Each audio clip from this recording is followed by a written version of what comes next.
Hello and welcome to Word Haven. I am joined by the wonderful Ogi Ogas, who has many accolades, but he's a computational neuroscientist who wrote a book called A Billion Wicked Thoughts.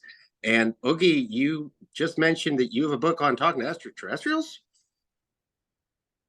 That's right. I have a book out called Large Gods for Small Children. It's available on Amazon right now. Yes. So I strongly encourage it. It's sort of the book I've been waiting to write my whole life. In fact, I view my entire writing career and all the books I've published as preparing for this book, Large Gods for Small Children, which I've wanted to write for a very long time. Did this start as you were a small child, this interest? I know we're going to be talking about a lot of things today, but and this would threaten like a flood to roll over all of them. When I was 18 years old, I had an experience. I began communicating with intelligent extraterrestrials who I call Intex, so I refer to them as Intex, and I have been communicating with them for 30 years, and they've been sharing math with me. So in the early going, I had a hard time understanding the math, but eventually I became a mathematical neuroscientist. I studied with the greatest scientist in the world. I was going to say neuroscientist. He is the greatest scientist in the world. He figured out the entire mathematics for the human brain, Stephen Grossberg, and the math matched the math that the extraterrestrials that Intex were sharing. And so I've been working all of that out. Yeah, I've got a book out too. I've got a book out. They shared the math for consciousness, and from that I was able to derive how autism works. I have autism myself, and that's something I've been working on my whole life. So I think I finally have a grasp of the neural mathematics underlying autism as a result of that. So as I said, I've got all kinds of things we could talk about, but I think we're going to hear to focus on the tarot, the tarot deck. Yeah, and I can share how I became interested in that. I was listening to your book, A Billion Wicked Thoughts, on the metadata of sexuality. Am I summarizing that correctly? Which is a fabulous and funny and brilliant book. But it begged the question of what one more righteous thought will do in that sea of wicked thoughts. You draw some really phenomenal and strong conclusions from what you looked at in the metadata of sexuality. It's funny. So I'm a student. Let me interrupt you. It's data. It's not metadata. It's huge quantities of data on actual people's sexual behavior and sexual interests and online. So it's massive. I'd be happy to talk about it. Here's what's so fascinating. This is something new. So this is not in the book. This is something that's now become apparent. So let me just step back and say I did research with my co-author and co-investigator, Sai Gadam, another mathematical neuroscientist, around from about 2008 to 2012. We gathered all of the data we could, all the online data about people's sexual behavior. So we were at the very forefront of this, mining data from the internet now. Everybody does it for absolutely everything, but we were ahead of the curve, and it's lucky we were, for a reason I'm going to tell you in a moment. What we did, our research on human sexuality can never be repeated. It was a one-of-a-kind opportunity. We took full advantage of it. We didn't realize it was a one-of-a-kind opportunity at the time. Let me explain why we had this super narrow one-time in human history window to look at the entire breadth of human sexuality and why that will never be the same again. It's because of this. From 2008 to 2012, we grabbed all the data we could online about human sexuality. People have usually hear that we looked at search data. We did get massive quantities of search data. What did people search for? We even had America Online search data, which allows you to look at the searches for individuals. It's very notorious. America Online should not have released this because it wasn't very anonymized. So you can often figure out who somebody is. We didn't care about people's names or identities. We just wanted to look at individuals' sexual search history. So we looked at that. We looked at purchases. We got access to porn purchasing data online from credit card companies. We got that. We analyzed erotic stories, millions of erotic stories, fan fiction, and other kinds of erotic stories. We looked at videos. We looked at web traffic. Any kind of online data you can imagine, we got it. If it was out there, we got it. We even went to the black market. We got black market search data. We got absolutely everything. Now, here's why our research is so unique, and it turns out so important. We are motivated to do this research on human sexuality because, to our own surprise, the only comprehensive investigation of human sexual interests, of human sexual tastes and sexual preferences, what turns us on, the only systematic research into this was in the 40s and 50s by Alfred Kinsey, very famous. Nobody did more research after that. We could not believe this. We just assumed Kinsey did this and opened the floodgates. He did it. Nobody could get the support to do it again. So there was just ignorance about what turns on men and women truly. Like when we did our research, scientists did not know the prevalence of foot fetishes, for example. Everybody knew that some men are attracted to feet, but what percentage of the population? Unknown. That's the kind of level of ignorance that was there when we did our research. So suddenly we went from the best research on human sexuality, on human sexual preferences, sexual taste, sexual interests, was about 10,000 middle-class white people from New England and the Midwest that Kinsey did in the 40s and 50s. That was the sum total of science's knowledge of human sexuality. And then we came along with knowledge on a billion people from across the globe. Every country, we got data from Russia, from Saudi Arabia, from Japan, from Brazil. Like this was international, we did. And we looked at all this. Now, here's another reason our research was so unique and can't be repeated. We were in a moment in time on the internet when the business model for delivering sexual content to users was going through a major revolution. At first, the initial model was a subscription model. You go to a site that has one particular thing. Maybe it's big-boobed sailors, Asian sailors, for example. It'll be one thing, and you'll get lots of content for that one thing. You pay a monthly subscription, and you get all the content. So that allowed us to look at different sexual tastes, which websites are the most popular of these subscription sites. But at the same time, a new business model was arising, the tube sites after YouTube. These are sites like Pornhub, RedTube, Xvideos. They were just coming online when we did our research. So that gave us more data. We actually collaborated with Pornhub. They shared a lot of their internal and proprietary data with us. I don't know if they'd ever do that again. But so we got insight that way as well. But here's the real kicker. We did not know this at the time. We knew we had this unique window of having both this old subscription model and this new tube site and all this data. And we knew privacy was coming and we wouldn't be able to get this data in the future. So we knew that. But here's what we didn't realize. Here's what's changed. And this is huge and nobody is aware of it. I'm about to write about this. Human sexuality has become globalized and homogenous. Online sexuality is completely different from the beginning of the internet and from when we did our research. When we did our research, human sexuality had formed offline in the real world. People had their sexual interests from acting out in the world. They were turned on by leather or by silk or by satin because they touched it and they interacted with it. They were turned on by one surprisingly popular erotic category we came across is wet look. Some guys are turned on by looking at a girl who's wet and dripping, fully clothed, but wet, soaking wet. Who knows what that's about? But people's sexual identities and sexual tastes were formed in the world. No longer. Everybody learns their sexuality from the internet. And here's what's changed.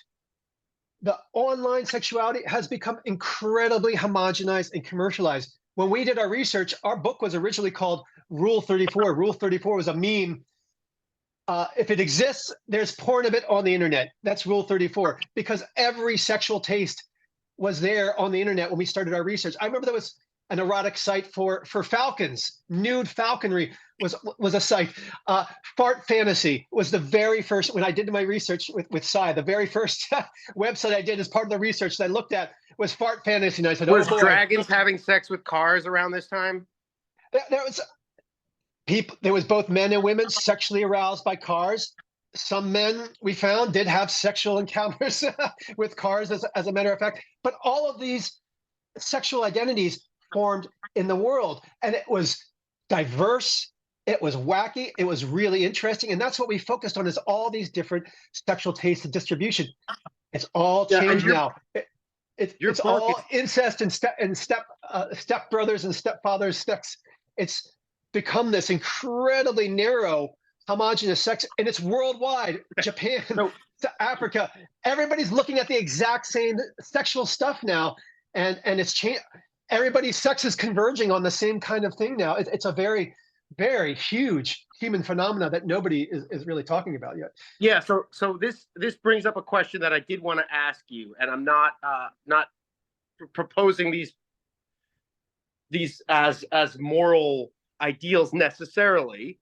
Your book is really brutal about just going in there, and I've read Naked Lunch, like I've read all the fucked up books on sexuality, but you just can't beat an engineer at putting it just as bluntly as possible. Yes. So I was thinking about as preparing for this discussion, I was thinking about the conversation I had with a friend of mine, and this is growing up in New Jersey. I have a friend who is Shomer Nagia, so that means to observe the laws of touching, to observe touching. But it's kind of the opposite. It would be someone who does not touch someone outside of their father or their husband. So it's a Jewish practice, yeah. And I was talking to this friend of mine. This would be a man that not touching women, vice versa. And I was talking to her about, we would talk about faith, and I said at one point, what is the reason for this prohibition on sex before marriage in Judaism?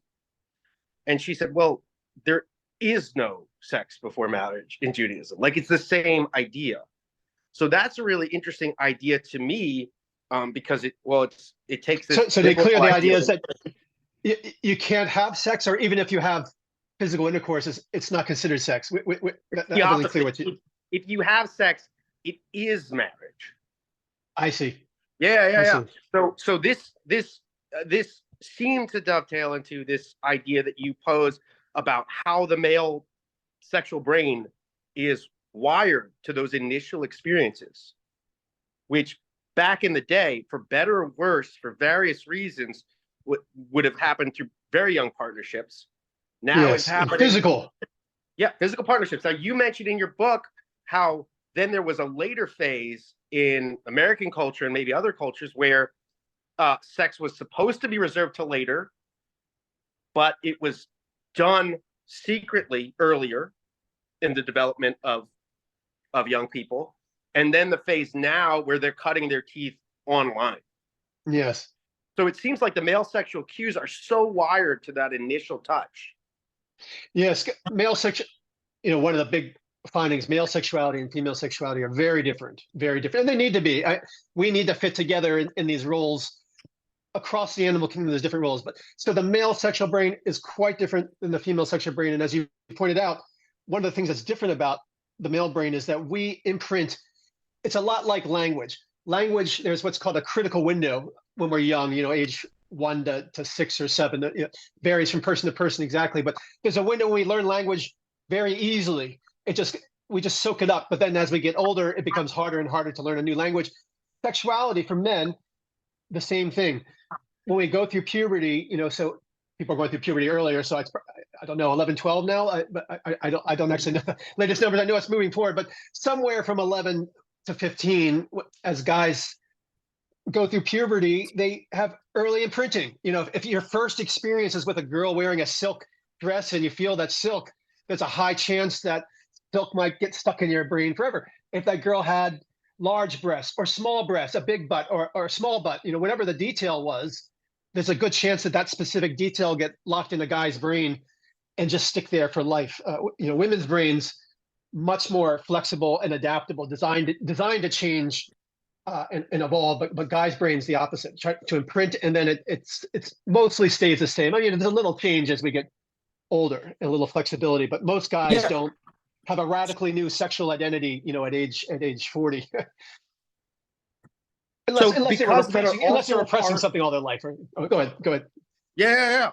Now, because there's also the other habit pattern built into the male brain of seeking novelty, Yes. seeking various partners. Do you think that this imprinting of the initial would have to do with preserving, if not fidelity, a continued desire to the initial partner? So the imprinting is not on the partner. The imprinting is on the sexual cues. So our male brain needs to learn, what does an attractive female body look like? That's what the male brain is designed to do. It's, okay, here's the environment. Let's find out what the attractive female bodies look for. And so our minds are wired to look for shapes, like men's brains respond to shape much more intensely than the female brain does. Like we hold in our mind, the curve of a woman. It just pops out, and we just notice it. So we're kind of pre-wired to notice those things. And textures, smells is another one. A strong sexual odor. Those are the things, because all of these were designed, for when we were cavemen. So back then, we're rolling around. There's strong smells. We're not washing. We're not bathing. It's physical. Probably the first shapely, animate form you're going to see is a woman. Like, that's what these cues are designed to do. Most likely, the first physical body you will interact with, for most of human history, during cave times, prehistory times, is going to be a female body. Back then, they didn't have computers, so now we can insert computers in front of us at an age before, the only things we would have seen are, trees, trees and mud and women. Now it's trees, mud, women, and a bazillion other things on the internet is what we see. So any of that. Yeah, because I imagine the initial galvanizing of the sexuality would, in many cultures, be the person you're partnered with. And then all of a sudden, yes, you're like, oh, I don't know why I like redheads. But you come back to that wife, even though you have that attraction elsewhere, which is normal for the male brain. That's right. And again, all of this wiring was put together over, hundreds of thousands of years, before history, but before civilization. So, as you said, you might find a partner 14, 15, 16, or at least, start interacting sexually at those ages. And, your partner is going to be interacting with you. They're going to be, the woman's brain is designed to, pay attention to men, just like men's are to women. So, before civilization really got going and we had all these roles and all this social complexity, a boy would be attracted to a girl attracted to a boy. They'd get together, and it would just happen naturally. It's just now our lives are so complicated. There's so much stimuli that we're designed to have this natural reaction when we're young, and society doesn't match that anymore. So it creates all kinds of sexual weirdness in our lives these days. Yeah. Well, I'll tell you how I got driven to go further into your work, which is through my work on the tarot. My primary text in it is the Marseille tarot, the old French tarot, but it was through an exploration of the symbolism of the tarot that really got illuminated while doing readings, and it was really more about your commentary on female sexuality, which is evidently quite different from the research that you found. And specifically, what inspired me was what you had said about this sort of gated, GATED, logic for female sexuality. That's a woman can be turned on physically without being turned on intellectually or emotionally. Am I paraphrasing that correctly? Yes. Women's sexual brain, the biggest difference from male brains is that emotions and personality and social is very much involved. In the male brain, it's much more the cues. Obviously, a man can be aroused by a woman's personality. These things are possible. But when we're getting down into the basic mechanics of it, a guy's brain is designed to react to cues, the anatomy, age, race, height, body shape, body size. Those sorts of things pop out in the man's brain sexually. A woman's brain is much more complicated. They have a much more complicated times. They need to choose. The woman's sexuality is about choice and choosing and selecting, and it's much more of a flow of a personality. It's much more emotional and cognitive than what we go through. So it's interesting. I had known about your work. I had known about your work on erotic illusions through the lecture you gave at Google. Just an excellent, hilarious, and informative lecture.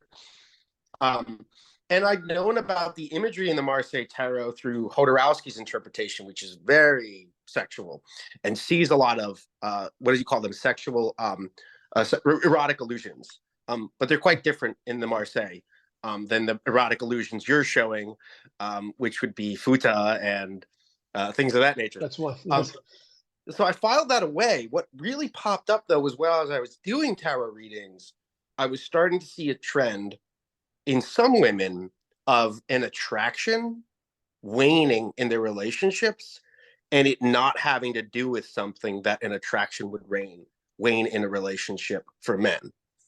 And the focus of this was largely around the card Force, which is the 11th major arcana of the tarot, and it shows it's sort of a vagina dentata image of a virgin woman, it's normally thought of as the virgin, opening the jaws of a lion. And as this has come up in readings, I have suggested that this might have to do with their partner not inspiring them, or in different readings, it can be that they are inspired to open up, but sometimes I summarize your understanding of female sexuality with the expression, if mama's not happy, nobody's happy. Yes. That's pretty good. Yeah, well, I would see that, and I would see that. Happy wife, happy life. So same thing. Yeah. Well, it's I wonder if it's the inverse. It's what is it? Happy wife, happy life. It's happy life, happy wife, because what your wife is perceiving is the whole picture. And so while one element of women's sexuality is to look for dominance, to look for alphas, to look for these traits for a provider, maybe because they're women are more, it falls harder on them to be more cautious around social interaction. Maybe they're looking for someone who's in the opposite extreme, but then they're also looking for this holistic element, which isn't always there at first. I mean, the quintessential image in my mind is just the archetypal screenplay version of the woman, telling the man to go back to bed. And she falls in love with him because he's driven, but she wants him to embrace the fuller version of life, which includes things like sleep and eating and being nice to people. So it seems like the women's sexual brain both want someone who can exercise dominance and want someone who can participate in life, their own and others. So I'm mapping what you say with go. So first let me say, it's always need to emphasize this. There is incredible diversity in people's sexuality. So it is possible to talk about female sexuality and male sexuality. When you look at 500 million men and 500 million women, statistically, there's overwhelming statistical differences. But if you look at any individual woman, she might not match these norms, these averages, these modes at all. So when we're talking about this, it's not the case that every woman will fall precisely into these modes of expression, these modes of sexuality. This is the average across the human race. So let's keep, I always want to emphasize that when you're interacting with an individual woman or individual man, who knows what their sexuality is going to be? It may not fit this norm at all. We all, yes. If you're exposed to silk, you'll be different than somebody who was exposed to a fart. There's people that like the smells of farts sexually, because when they were 12 years old, the girl they were making out with farted or something, so you just never know where it came from or what it's going to be. So you're right. Yeah, or she farted on him to piss him off and then he got attached to it. Yeah, that can happen too. You never know how these things get going. But to address your point, let me talk about, that you did hit on two very big sorts of drivers of women's sexuality, and any individual woman, they may be balanced differently. One is an interest in the alpha. I mean, this is sort of a universal, close to universal. Obviously, some women have different sexual orientations may not be interested in alpha, but alpha by far, it's the equivalent of, for men, a young, curvaceous uh, girl. For a woman, it's a billionaire or a big CEO or a president or a king or a prince. These sorts of things. When you look at romance novels, of which the most popular erotic artifact for women is the romance novel, and they're more popular than ever now. And if you look, by far, 90% of the heroes of the men in these are alphas. They're knights and doctors and Bill. When we started our research, millionaires were going out and billionaires were coming in. We were there on the cusp. In the 80s and 90s, you had to be a millionaire to be the hero in a romance novel. Now, a millionaire is not good enough, guys. You got to be a billionaire if you want to activate the ladies' heart and excitement. It's really funny because I wrote. Yep, I wrote. Let me finish this off. Then so the point is, and yes, you pointed out there is a paradox. There's all kinds of sexual paradoxes. There's all, for both men and women. There's one thing that arouses us, and then there's something opposite that arouses us too. There's plenty of examples, but you've hit upon a great one. Women want a guy who's strong and dominant and in control, an alpha, but she also wants that alpha to be kind and loving and decent and caring when it comes to her and the kids. So he needs to have a heart of gold, and he offers that heart to her, but towards everybody else, he's the man of steel.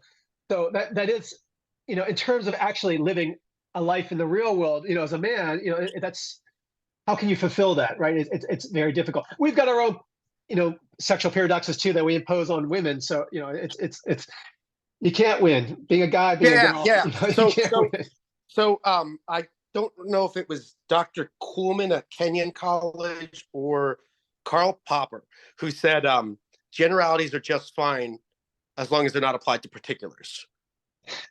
Yeah. Yes. So we see all this, and then we haven't talked about what tarot reading really is and why I would bring it into a tarot reading. Although I did share with Miss Ogi Ogas,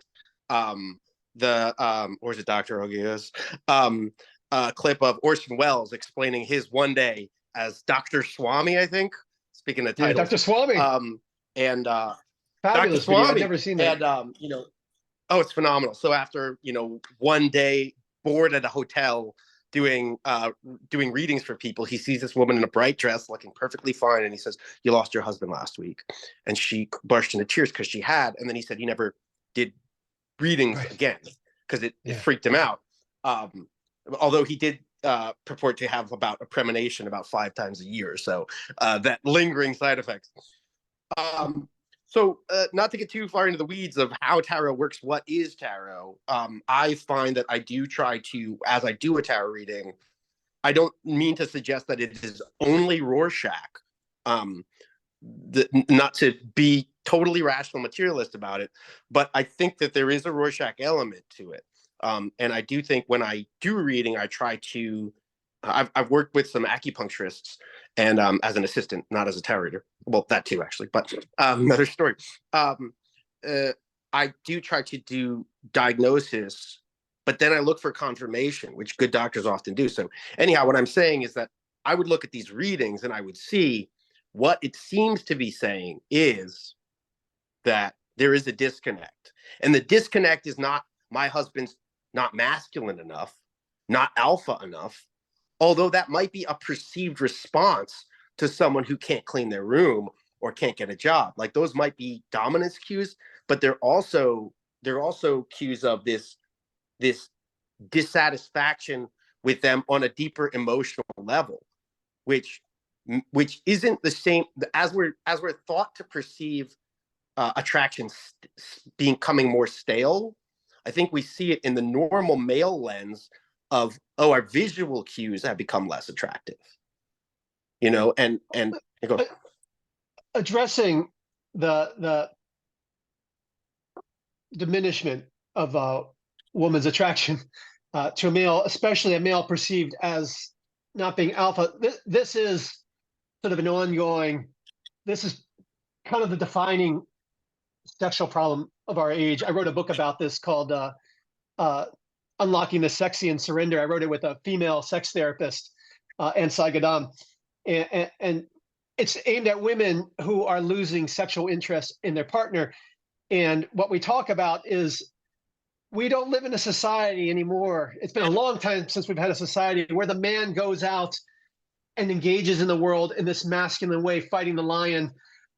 Even in the 30s and 40s, there was still some opportunities in society for a man to go out and show, these sorts of things. But these days, our society, it's just not set up that way at all, for men to go out there and rage, so we have created, this new situation where, yes, men are much more caring, much more loving, much more stable, much more willing to give themselves. In a sense, part of women's, sexual fantasies has been completely realized. It was very hard to get these things, even 50 years ago.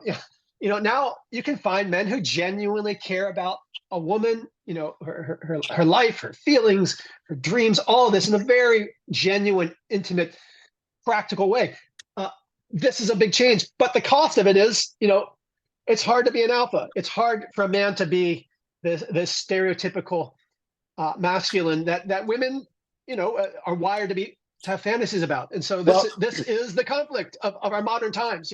Well, you talk about this at the very end of your book, and I'm sorry that I don't have the phrase on hand, because you quote someone who's saying that this fixation on sexuality in our culture is that it is the last primordial adventure that we still possess. Yes. And so, I'm in King Arthur's translation of King Arthur's by John Steinbeck of all people. But his knights are so awed by him just because he goes off and fights a knight and he loses, and he gets the shit kicked out of him. But he's the king, and they're like, oh, he had an adventure. Like, we respect this guy. And so, I'm thinking about this in the context of spiritual aspiration, insofar as it is a primordial adventure that we have. But also in that, sometimes, as I've been reading for people, sometimes what the girl is pissed off about, it's not that she's not pissed off that he's not, biting her neck and bleeding her dry, and that he's not slaying dragons. She's pissed off because his dirty underwear's on the floor every time she comes in, and he won't get a job. And I suffer through these logistics myself sometimes. But my point being is, it's not entirely abstract. I think that some of there are things that for the men it just wouldn't add up to look at the way the room was set up and what you were doing with your life and know whether or not you were attracted. I mean, you've hit on a fundamental difference in the sexuality of men and women, and this difference is really amplified in our culture these days. That you're right. Women's sexuality is much more holistic. That was the term you used. It's right. Women care about everything.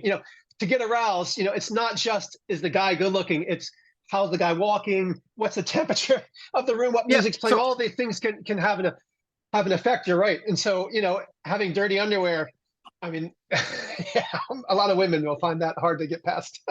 Yeah. I did a reading for someone for the feeling of romance to rise up. I specifically. Well, so yeah, a guy. If your girlfriend's panties are on the floor, for most guys, that's not going to be a turnoff. No, and for some guys, don't get me started. So Carl Jung expressed this idea: perfection is a masculine desideratum, while woman inclines by nature to completeness. So it's pretty good. It's pretty good. And this is something I see a lot in the tarot, and it's difficult to say because the origins of the tarot are, as Crowley says, perfectly obscure. But what I see is, not in every case, but I see the charioteer just going off, and he's ready for that next adventure, and he's striving for perfection. But what I see in the female is this balance that's struck in, for instance, the card Justice in the Major Arcana, where it's so funny. For years, I thought she was holding a scale because it was balance. And then for Okay. years, I was like, I'm just going to ignore the fact that those scales are definitely tilted, you know? And then it was only recently, as I'm thinking about your book, as we're corresponding, as I'm doing these readings for people, I'm like, oh, that scale is being pushed by her knee.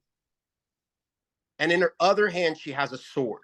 So it's not a balance that's perfectly balanced. It's a balance between this tilted preference towards, which is, it's, and you can tell me if I'm off base neurologically, but it seems like through the Big Five personality trait model, women are more geared towards agreeableness. So they're going to be more generous. They're going to tilt the scales towards you. But in other aspects, there is the sword, which is like, I have to balance that with where the righteous divide is. And I'm not saying that. So I think there's two faults here. One is the projection that everyone is of the base example that you give in A Billion Wicked Thoughts. But it can't be, because those are like, if you look at the common denominators, you're not going to see anything righteous.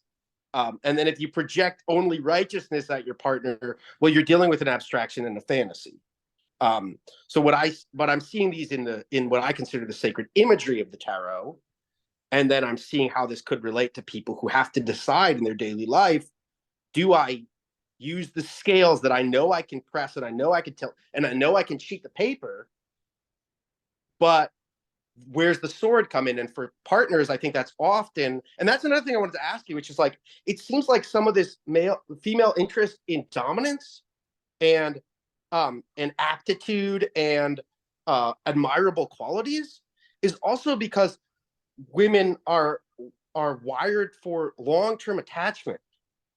And so I don't know how often I've had to give a reading to somebody, or I've had to talk to someone who's stuck with a loser, and it's because they're kind of overcompensating for their tendency to say, when I'm in, I'm all in. What do you think of that? Well, it's certainly the relationships that we're able to have in our society these days. They don't unfold in a manner that we evolved to feel sexual arousal and fulfillment and erotic connection with our partner. We were designed, we evolved in a world where the men went out and hunted and did things, and this was a daily lifestyle. Men went out and were active. They built things, they found shelter, things like that. So a woman could see the man, every day going out and being a man, and the women cooked and cleaned and sewed and those sorts of things. Generally, across most Aboriginal peoples across the planet, there was a gender-based division of labor. There's different cultures that more or less overlap. It wasn't universally such a dichotomous gender roles, but generally speaking, there was gender roles in this fashion. The point being, for hundreds of thousands of years, men went out and did these male things, and women did women things, and men could look at the women doing women things, and women could look at the male things.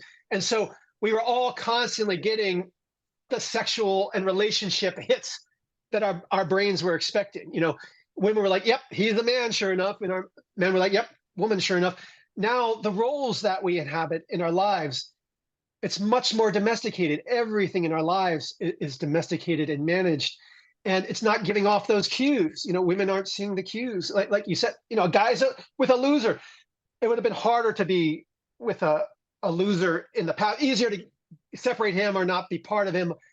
Now, you could be married to a loser for your whole life.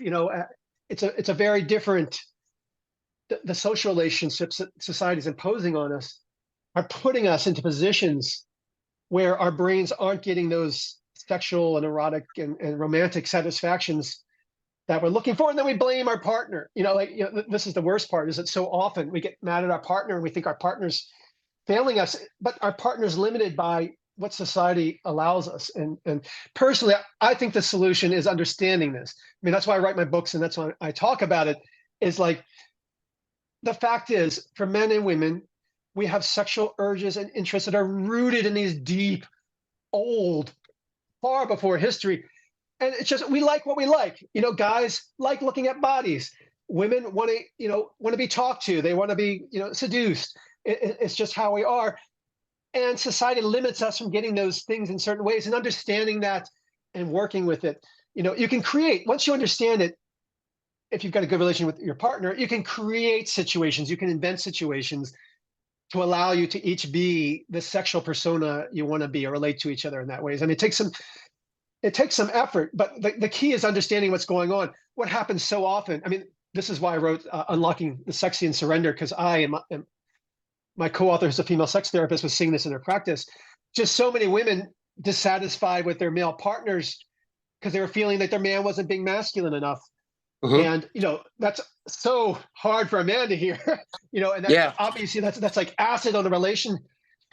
But the cause isn't the man, or the woman. Equally, it's not the woman to blame. The man shouldn't blame the woman for feeling this way. She's feeling that way for good reason.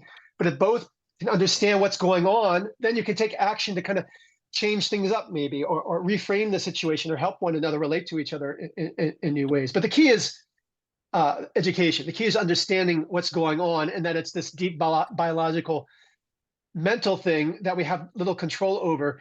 It's not because our partner, failed us, or it has shortcomings or something like that. It's almost always. I mean, it could be sometimes. These are generalities, but usually it's the context. It's the social context which is causing us to relate to each other in ways that are good for relationships. They're the fact is that all of us have a better sense of how to manage relationships, human relationships, now than we did 50 years ago, 100 years ago. But the erotic side, the sexual side, you said, sex is the great adventure. It is. It's one of the last frontiers that are still available for anyone. Anyone can go out and try a new sexual experience and learn something new about themselves, have a new experience. I also think that the woman's drive towards completeness, towards this sense of wholeness, can be very motivating for a man if he doesn't hear it and go into the shame spiral. Yes. Of, my wife's never going to be attracted to me again, and I'm not alpha enough. That shame spiral. Otherwise, if there's the ability to communicate in relationships, because he's not going to do the math that, he didn't end up bringing in the cans to the Kroger, so she doesn't want to fuck him. Like, he's not going to put that together. Yeah. So talk to me about Unlocking the Sexy and Surrender. Talk to me about, like, your general premise to that book. Well, it's what I just described. So it's targeted at women and couples. Usually women buy it, but the idea is for the woman to talk about it with the partner, so it becomes a couples book. But it's driven by the fact that increasing numbers of women, especially professional women who have their own career, who feel successful in their own life, in their own career, apart from their husband, feel that they have diminishing sexual interest, sexual attraction to their husband, and it's usually expressed as this feeling like he's not masculine enough. It's something about that, and women struggle with this. This is an ongoing thing, especially among professional women with men who are professional partners. You think, a professional, let's say a doctor, a woman who's a doctor married to a doctor man, that would seem like a very satisfying relationship. But oftentimes relationships like that feel a bit stagnant because, the woman's looking for cues that she can't get in this society. It doesn't let the man behave in the way her body's, her brain, her heart, is telling her she wants the man to behave. But as you said, it's conversation, just understanding what's going on. And that's what we do in our book. So we show how all of this works. We show the cues that are operating in the female brain, the cues operating in the male brain, how society is limiting us from behaving in these ways. And, we point out too, to be honest, you don't want your men behaving this way. If you really want that sexual arousal, men are going to go out and get in fights, and things like that. That we don't really want a society where men are, we used to have dueling. Well, that's why it's called role playing. Men want to show, don't want the women to see that they're not full of honor, so they'd rather go and get shot in the head, than let the woman think that they're going to back down from a challenge. Like that. So we don't do that anymore, for the better. But duels would be sexually arousing for women. Like if, they would protest, but if your guy won a duel, that is definitely a source of sexual arousal back then. Yeah. And we just So there's it's not a good idea to bring those things back. no, We but got to work. We got to work with it. but there's a reason it's called role play, and there's an Yes. element that has Yes. livened up many a relationship. Because We encourage exactly in Unlocking the Sexy and Surrender, role playing is where we go. I mean, we even had we even talked to a guy, a couple. The guy would pretend to be a caveman. He'd literally dress up, like Fred Flintstone. He had some caveman outfit, and she would do it. And he'd drag her, and they had fun, and they said they had terrific sex doing this. He just gave into his caveman. They role played. May not work for everybody. That particular couple, it did. They were feeling stagnant. They did this. Put on the costume. She put on the costume. He threw her around. They had never done that. He had to get over that. She had to get over that. He pretended caveman, threw her in the bed, and they said it opened the gates. Well, yeah, because there's two cues here, really. Because if the female sexual brain, by and large, speaking in generalities, wants to see competence, but know that there is an ability to care. The scenarios of role play are, we're going to do this scene until you say the word. And then the scene stops, and so you can really have your cake and eat it too. In that way. I'll have to check out this one of yours too. Yes. So there is hope. I mean, the cool thing is, we've all got to be creative sexually now. Like this is our new world. Like it's not really set up anymore to naturally give us the kind of sexual hits that we evolved to want. To get those, you kind of got to play with danger. Sexuality is always dangerous. That's why we have such incredibly powerful feelings about it. Feelings of shame, feelings of self-righteousness. I don't like those people's sexual taste. Let's get rid of them. Like volcanic emotions surround sex because it's reproduction. It's survival of our race. It's eternity or oblivion, genetic eternity or genetic oblivion. So naturally, there's these very strong emotions. But yeah, so it's just up to us to be more creative. The biggest thing is you got to let go of stereotypes and expectations and conventions from the past.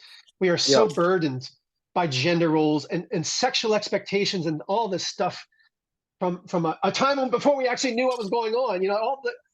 All of our sexual understanding and lore, like the sex lore of America, it was derived in a very different era before we understood what the hell was going on in the brain. Right.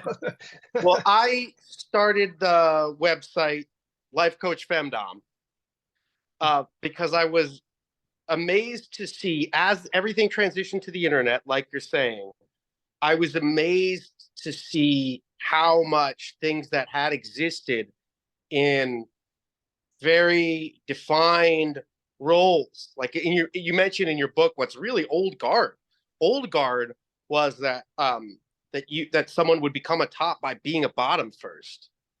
I mean, I haven't known a lot of people to do that these days. This is old school. But nowadays, anybody can post themselves online, giving the finger and say, send me $50 and then I'll block you. So the what used to be at least into the hands of some form of competence is now just like the internet normally is, which is wild, wild west. Yeah. So another thought on the tarot that I want to bring in, which is from this card, the Star is the one I'm thinking of it, although it's in many of them. In the tarot, you often have these two planes. And the Star comes after the card, the Tower. And the Tower is people trying to work their way up to heaven and then falling flat on their faces. Like and then Icarus. The card, yeah. And then Podorowski wants to think it's an ejaculation. Okay, fine. The card after it is the Star, and it's the star above, but it's the being below informed by it. And the woman in it is holding two vases. One is right over her sexual organ, pouring right out, and the other is in her hand. And So I've been thinking a lot about what this imagery could mean. But one thing that I've learned from the book Meditations on the Tarot by Valentin Tomberg, although published anonymously, is he says that the star is about growth as opposed to building. That building, which happens in the tower, is by set series of constructions. So you move by defined increments. And the star is you have an ideal and then you nurture its growth. So, and it's a feminine image in the card, I think, because that's what a loving mother would do. That they see the potential that you're capable of, but they're not asking you to move by fits and starts. They're encouraging your gradual growth. And the way the gradual growth is depicted in the star is through open air, water, sunlight, the things that cause plants to grow. But they're also how a mother physically creates growth in their child. They physically give them of their life force, and then they feed them. And so it's suggesting this ability of growth through influence above without trying to force our way to the gates of heaven. So that seems to me to be valid in terms of the spiritual life, in part because we don't know what it is. And so to make too many assumptions about it is to move by those fits and starts of calculations before we have any insight into them. So I'm curious if any of this would be relevant to your experience, hearing voices, receiving numbers. Well, you invited me on this to talk about the tarot, and I had mentioned I'm interested in the tarot for a different reason. I'll get to that in a moment. But what you said earlier about the tarot possibly being a way, like a Rorschach that you can project, and you shared that wonderful Orson Welles video. Let me tell your audience, the Orson Welles, as Jesse told us, spent a day. He had learned fortune-telling tricks to do a cold reading where you just take a person, a sucker, as he says, and you on the spot try to give them a fortune-telling, a reading. And he learned techniques from these fortune tellers. And after doing this for a day, as you said, for the very last person that day, he came in and not using a trick, he just knew her husband had died, and he was correct.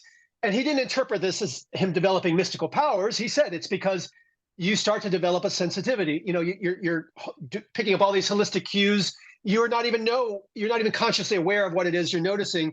But he said he just had been doing that all day long. He just felt he was obviously picking up on some cues, and he hinted that he was looking sad and maybe a little distraught. So he was picking up cues, made a guess, and the guess was correct. I think a good tarot reader, an experienced tarot reader, needs to be sensitive to the person you're reading and the cards, and have a mind that's open to connections, like you're doing, explaining what the tower could mean. I think you go into that with an openness. You need to know the cards really well, have a lot of ideas about the cards, be open to the person. It's got to be the person. If you're just looking at the cards, I don't know.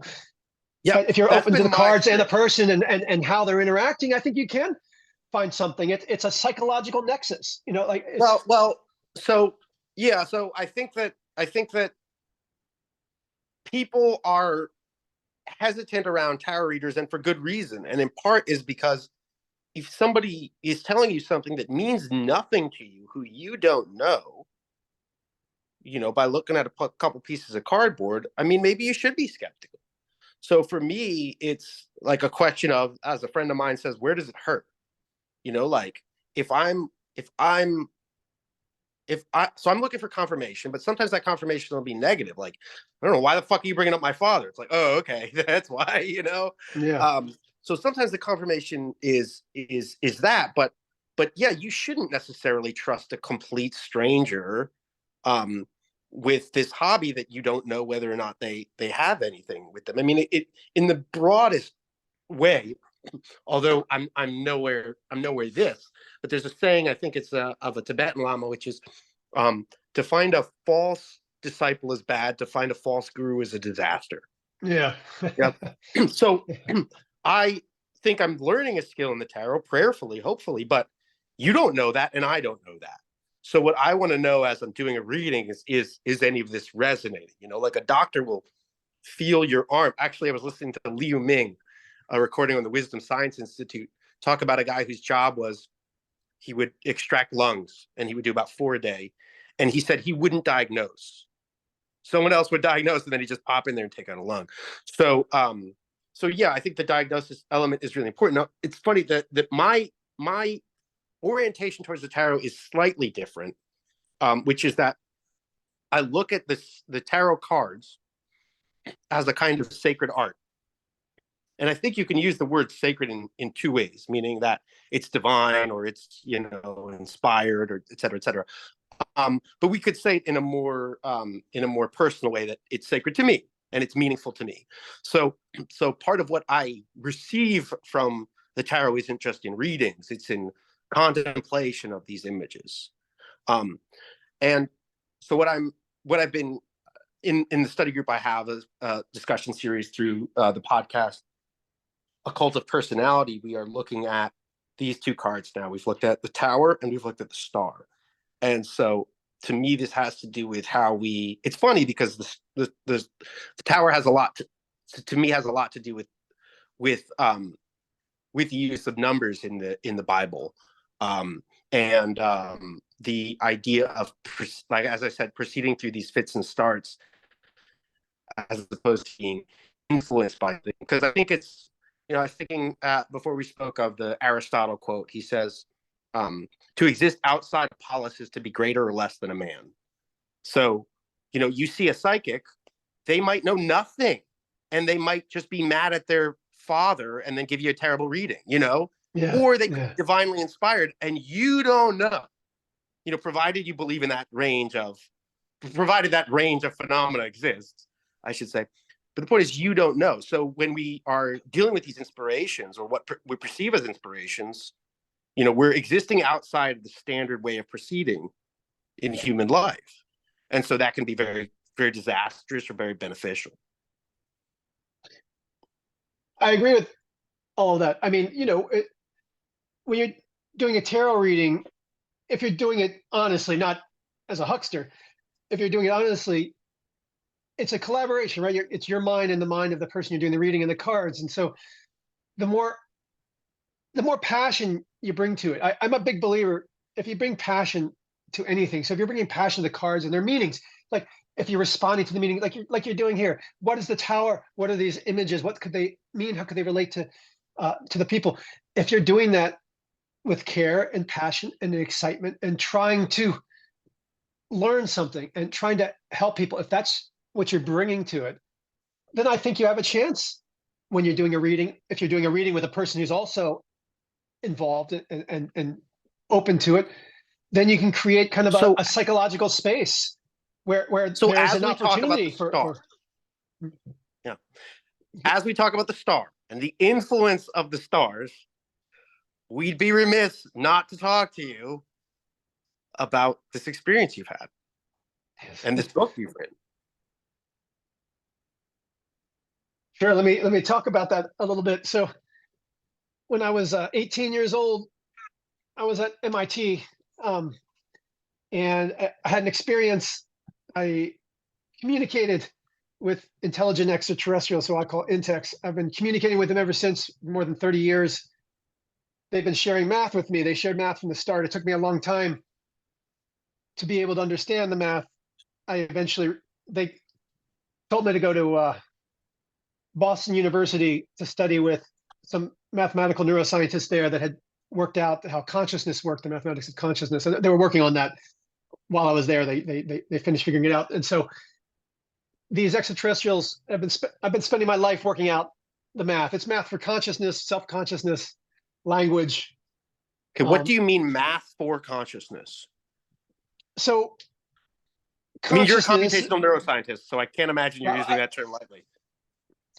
I would call myself, these days I call myself a mathematical neuroscientist. The reason I don't like the word computation is a perspective, a mindset based on a digital reality, based on zeros and ones. Computation is based on there's this famous scientist, Claude Shannon. He developed information theory, which is a theory of communication in zeros and ones. And that's computation is rooted in that algorithmic theory. The human brain is not digital. The human brain's not algorithmic. It's not computational in that sense. So I don't like using the word computational anymore with regard to neuroscience. I call it a mathematical neuroscientist. So what I mean, consciousness is a dynamic, like a hurricane. But just as you can develop mathematics, it's mathematics of dynamic systems. You can develop a dynamic system that characterizes the activity of a hurricane. You can do the exact same for the activity within the brain. So am I hearing you correctly if I would say that you're, would this be correct if I would say that it was an emergent phenomenon? No, so I communicate with these beings. They talk. I hear their words outside of myself. It's not in my head. Like it'll come through the speakers or whatever. It's very elaborate and involved. I've been doing this my whole life, and what it is now is radically different than what it was when I was 18. Here's the thing I talk about in my book. The most amazing goddamn thing about this is you can learn.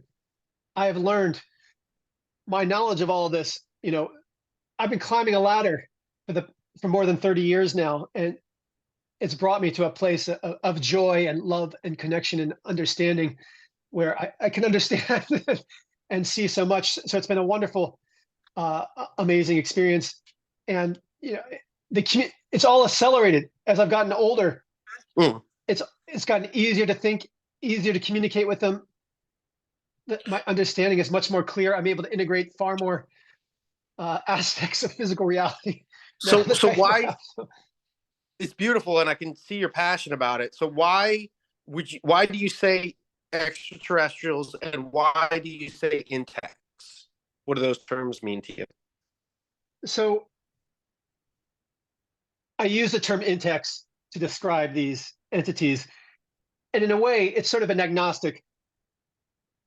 Originally, I thought I was talking to a god. So the very first time I thought it was a god, it was doing impossible things, showing me impossible things. It was everything about it was transcendent, impossible.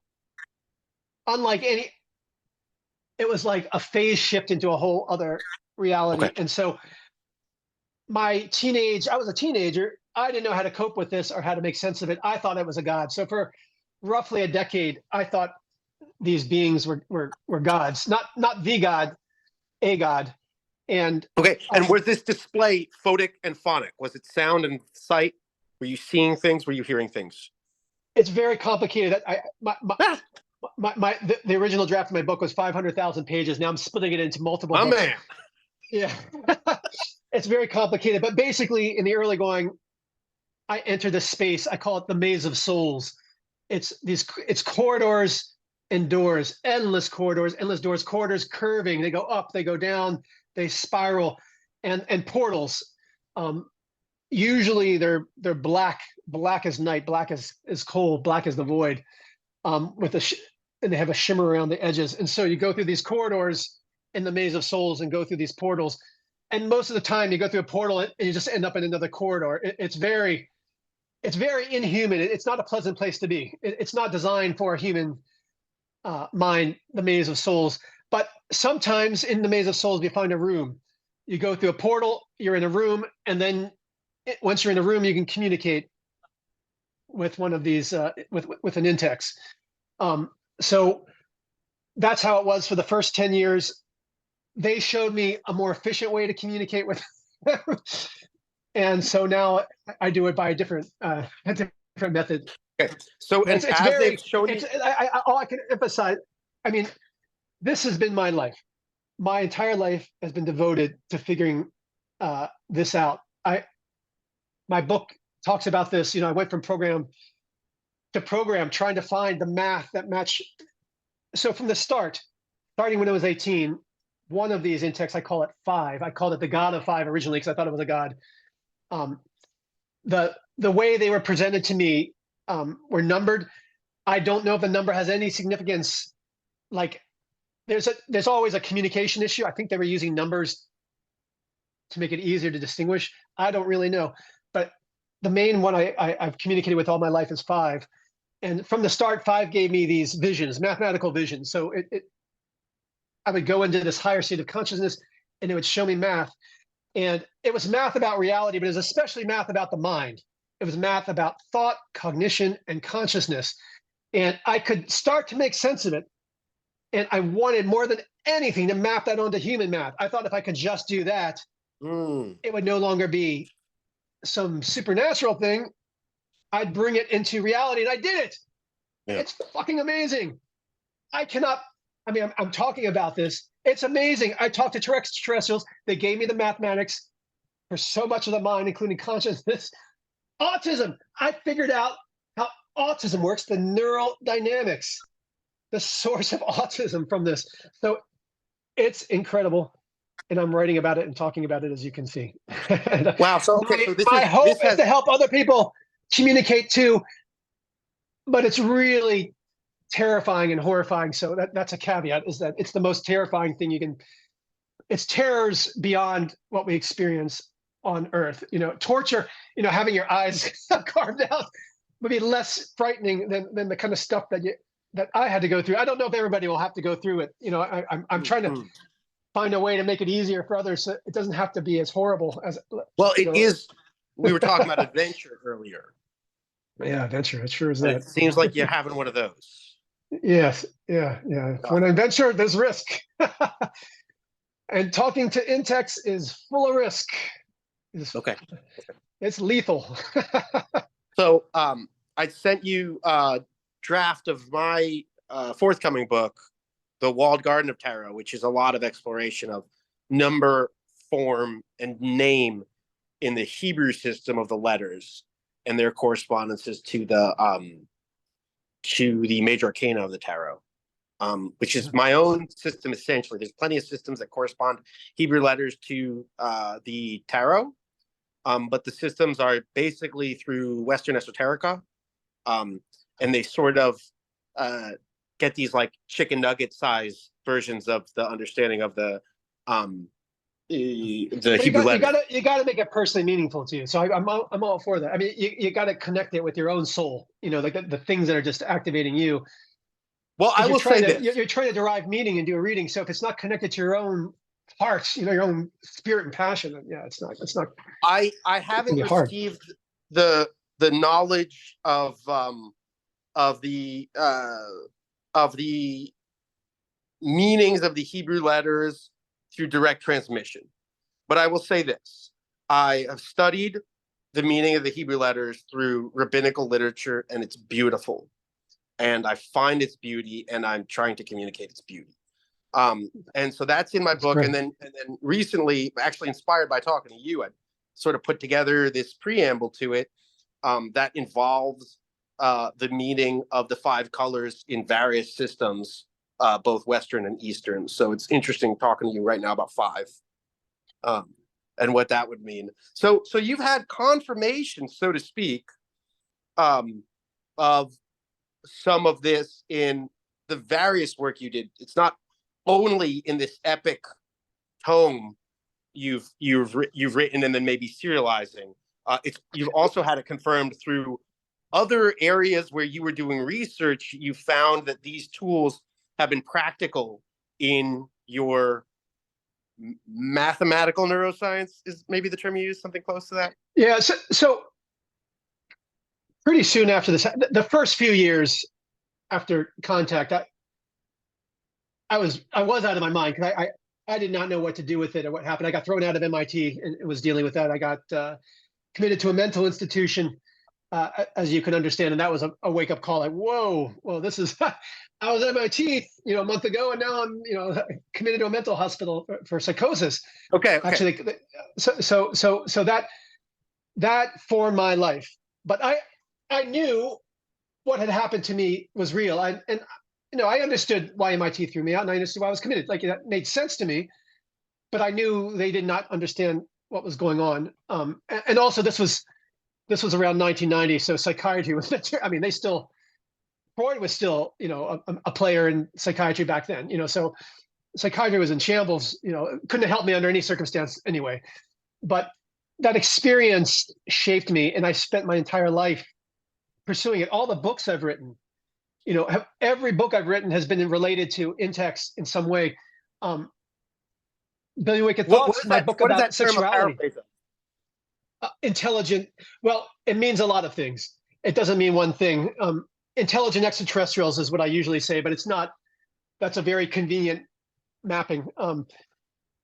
I first saw the word was on a book during my first contact encounter, and so I've used it ever since then. But it matches intelligent extraterrestrials.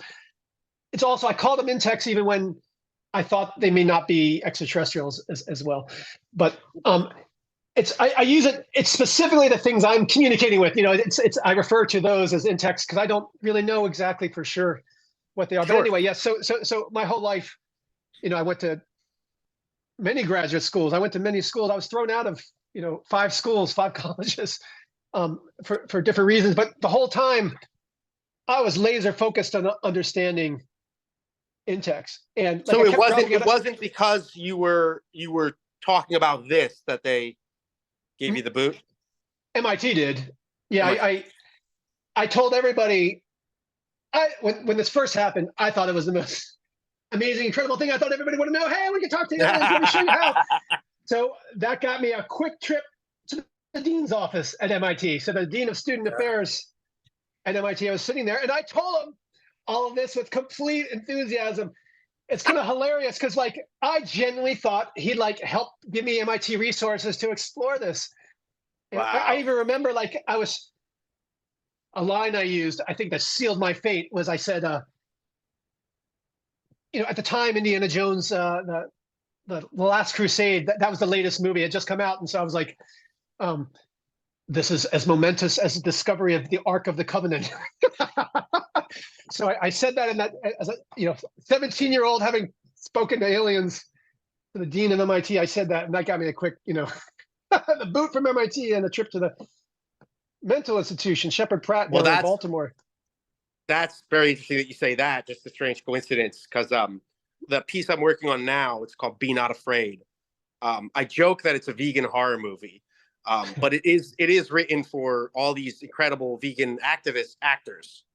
And in my story, it's because they do this beautiful activism work, and then they make whatever movie is coming out. But I figured maybe they want something they're passionate about. So I wrote this script, right? And it's about this struggling slaughterhouse, and he prays for help so these angels start to visit. So he does what you do in a slaughterhouse. Yeah. But there's the Ark of the Covenant had to play in it between these angels. So it's there you go. It's always an apt metaphor. It's in our subconscious. Well, I think. What'd you say? It's roaming in our subconscious. The Ark of the Covenant, these spiritual artifacts. Because what it is at that level is the big question. I quote the Rabbi Isaac Luria in this piece, where he says, like, even the angels don't know his name. It's something like that.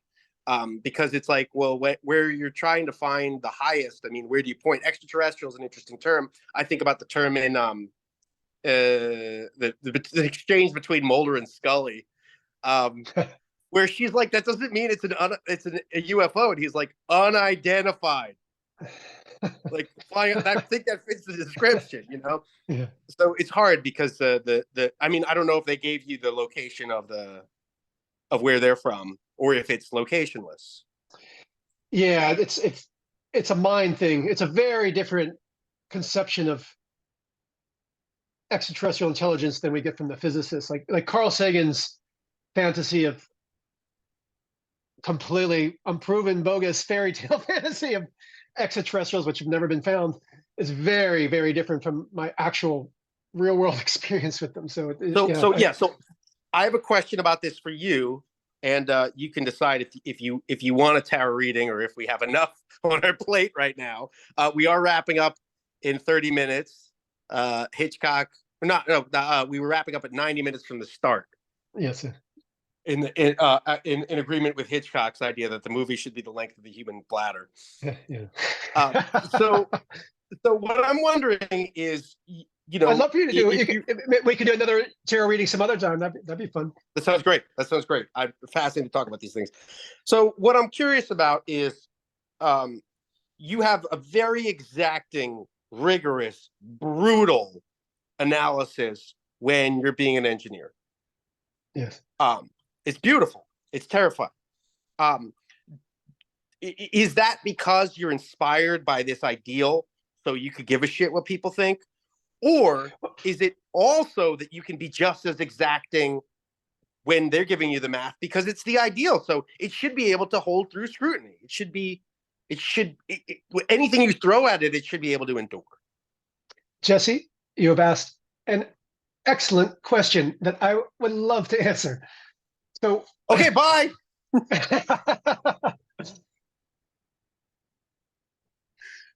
So I love the mess. I'm very comfortable in a hurricane. I'm very comfortable in an incredibly chaotic situation like the mind. The mind is chaotic. It's activity. It's a hurricane. There's so many things happening all over the place simultaneously. I'm comfortable. I like to dive into the mess. I like to dive into the chaos, the craziness, and the insanity. But to do that and survive, you got to have incredible mathematical rigor, engineering rigor, as you put it, science rigor. You got to go in, with your hand on the steer cable, hand on the steel cable, to open yourself up to the blast. So that's always been my technique since I started encountering Intex. These Intex encounters are crazy. I mean, it's like a jackhammer on your identity. Like you'll quickly lose sight of your humanity and what's happening and what's going on. It's very hard to maintain integrity of your mind during these encounters. You're interacting with beings that are far more powerful than you.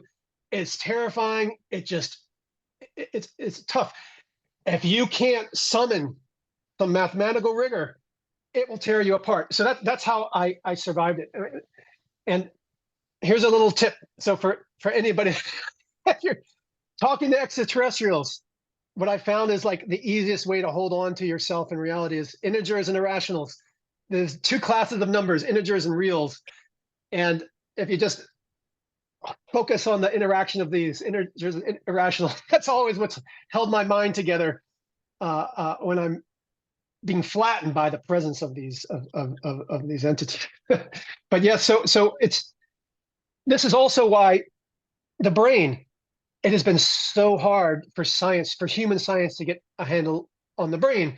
And one person, Stephen Grossberg, at Boston University, he worked out the math to the brain. That's why I got my PhD. I studied with him and his wife, Gail Carpenter. They figured out the math of the brain. It's really goddamn hard. The math is harder than relativity. It's harder than quantum physics. It's harder than learning them both together.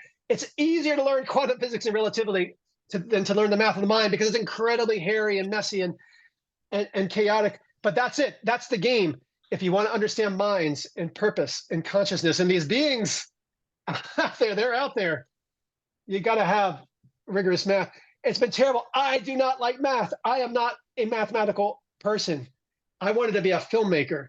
So that was what I was doing in my youth. Like I've been forced to learn math and get a handle on math because these extraterrestrials are communicating with me in math. I do not want to be spending my time around math. I became a mathematical neuroscientist, not because I love math, because that's how they're communicating with me. So if I got to figure this out, I got to learn this crap. But I don't like it. This is the bane of my life is goddamn mathematics. Well, I went to university for screenwriting, and I was at a table. That's what I wanted to do. That's what I wanted to do. Well, I was at a cafeteria, and we were all sitting there, and somebody was like, "Can you believe it? Like we're all in school for art. Like we're doing what everybody wanted to be doing." And I'm sitting at the table going, "I wanted to be a marine biologist." I actually, so I wanted to make a movie about Intex that told my story, but also helped other people. The hope was people would watch it, and some people, by watching it, would see what they need to do, to do it. So I wrote the screenplay. I sold it to Scout Productions here in Boston. They were most famous. They did Queer Eye for the Straight Guy, which is 20 years later still running as a TV show. They also did at the time low budget movies of the kind that don't get made anymore. But I ended up making this and never got distributed. It got shot and edited, but didn't get distributed. But well, it's time, man. It contained Steven Pinker. He's a famous mind scientist, and Dan Dennett. He's a famous philosopher. Were in it, as well as Stephen Grossberg, the guy who figured out consciousness. He and his wife in this movie too. But the movie tried to explain how Intex worked. Beautiful. So it's documentary. Oh no, it was a feature film. It's a fiction. Actors. I had scientists in one. There's a particular scene. I was trying to emulate the Maze of Souls. I tried to film the Maze of Souls as I experienced it in this movie, and so the scientists were in that scene. But the movie itself, it's about a young man who contacts extraterrestrials and tries to figure out what's going on. It was basically telling me that this is in the can, that this is shot and edited. Yeah, it's bad. It's well, actually, the truth I don't of care. It's done. That's the point. The truth of the matter is, it's only like 80% done. The problem is it needs lots of. We needed to go out and shoot more scenes. Like it's not a complete story. There's like if you watched it, there'd be gaps, and so we weren't. It wasn't clear that this was the case until we got into the editing room. But we were out of money, and the crew and cast had all disbanded, and there was just no way we could shoot more. So that was the end of the movie. That's what happened. You know, we got. Well, you're talking about two very intense alchemical fires. One is walking through the corridor of souls, and the other Maze of Souls. Maze of Souls. Yeah. Maze of Souls. Maze of Souls. Yeah. I'm thinking about the corridor because it happened to you like you were going through the university halls. Yeah. And then you were going through. Well, the MIT. It actually happened. There's something called the Infinite Corridor at MIT. It is a very long corridor, and I was actually in the Infinite Corridor, kind of in the middle. Mario 64. Oh, yeah, a little bit. Yeah, and then you were in the halls of the padded rooms or wherever they threw you. Yeah, that's right. So you'd I was in a padded cell for one day. They had me in there for one day. I didn't really deserve to be there. I can't even remember why they put me in there, but I think it was unearned. Yeah, well, such is the nature of iatrogenesis, which is another conversation. But how many of those places actually help people is an open question. Yes, yeah.